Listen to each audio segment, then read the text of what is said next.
প্রায় ২ লাখ টাকা বিদ্যুৎ বিল বকেয়া থাকায় ২ মাস অন্ধকারে এই সরকারি হাসপাতাল। বিদ্যুৎ না থাকায় হাসপাতালে আসেন না তেমন রোগী, আর যারা আসেন তারা এসে পান না নার্স কিংবা ডাক্তার বা ঔষধ। ফলে চরম ভোগান্তির মধ্য দিয়ে দিন পার করছেন সেবা নিতে আসা রোগী ও তাদের স্বজনেরা।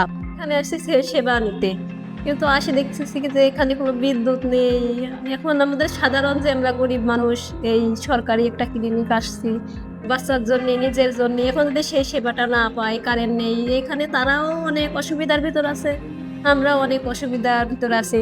আমি এখানে ওষুধ নিতে আসছিলাম, তা ওষুধ নিতে এসে কোনো ডাক্তারও পাইনি বা কোনো ওষুধও পাইনি, কোনো সেবা পেলাম না। ঘটনাটি মাগুরা জেলার শ্রীপুর উপজেলার ১০ শয্যা বিশিষ্ট মা ও শিশু কল্যাণ কেন্দ্রের।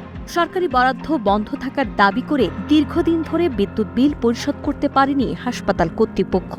ফলে বকেয়া বিলের দায়ে চলতি বছরের জুন মাসে কেন্দ্রটির সংযোগ বিচ্ছিন্ন করে দেয় শ্রীপুর পল্লী বিদ্যুৎ সমিতি। পল্লী বিদ্যুতের দেওয়া তথ্য মতে ২০২৪ সালের মে থেকে ২০২৬ সালের জুন পর্যন্ত এই হাসপাতালের কাছে তাদের ১,৯২,৭২৪ টাকা বিদ্যুৎ বিল বকেয়া রয়েছে। মোট ২৬ মাসের ১,৯২,৭২৪ টাকা বকেয়া রয়েছে।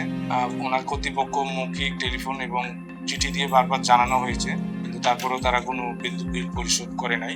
এই কারণে ৩০শে জুনে আমরা বিদ্যুৎটা সাময়িক বন্ধ রাখছি। বিদ্যুৎ বিলটা যারা পরিশোধ করলে আমরা আবার যে কোনো মধ্যে সেটা চালু করতে পারবো। এছাড়া স্বাস্থ্যসেবা ব্যাহত হচ্ছে, ব্যাহত হচ্ছে, সেবা দিতে পারছে না, এরকম কিছু তারা আমাকে বলে নাই, জানায় নাই অফিসিয়াল ভাবে। যদি অফিসিয়াল ভাবে জানাই, কর্তৃপক্ষের সিদ্ধান্ত নিয়ে আমরা সেটা ব্যবস্থা নিতে পারবো। বিদ্যুৎ সংযোগ বিচ্ছিন্ন থাকায় সবচেয়ে মারাত্মক প্রভাব পড়েছে মাতৃ ও প্রসূতি সেবার ওপর। সাধারণ প্রসব সেবা বন্ধ হয়ে যাওয়ায় গর্ভবতী নারীদের অন্যত্র পাঠিয়ে দেওয়া হচ্ছে।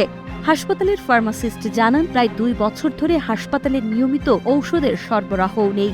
তার উপর বিদ্যুৎ না থাকায় গরমে টিকতে না পেরে রোগীরা হাসপাতাল ছেড়ে চলে যাচ্ছেন। প্রায় ৬ মাসের উপরে সাপ্লাই বন্ধ আছে।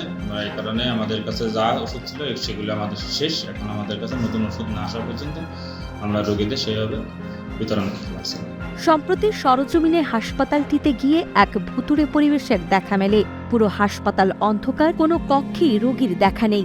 ভেতরে কেবল ফার্মাসিস্ট ও একজন আয়া বসে হাত পাখা দিয়ে বাতাস খাচ্ছেন। হাসপাতালের স্টাফ কোয়ার্টারে আগে ৪ জন কর্মী থাকলেও বিদ্যুৎহীনতার কারণে তারা সবাই অন্য জায়গায় চলে গেছেন। আমরা যে রিস্ক নিয়ে করবো, এখানে পানি নেই, বিদ্যুৎ নেই, কিভাবে আমরা ডেলিভারি করবো? বিষয়টা খুবই দুঃখজনক এবং লজ্জাজনক। বকেয়া বিল কবে পরিশোধ হবে এবং কবে নাগাদ বিদ্যুৎ সংযোগ পুনরায় চালু হবে সে বিষয়ে হাসপাতাল কর্তৃপক্ষ স্পষ্ট করে কিছু জানাতে পারেনি। এই পরিস্থিতিতে মা ও শিশুদের জন্য নির্ধারিত গুরুত্বপূর্ণ এই স্বাস্থ্যসেবা প্রতিষ্ঠানটিতে দ্রুত বিদ্যুৎ সংযোগ ফিরিয়ে এনে চিকিৎসা সেবা স্বাভাবিক করার জোর দাবি জানিয়েছেন স্থানীয় এলাকাবাসী।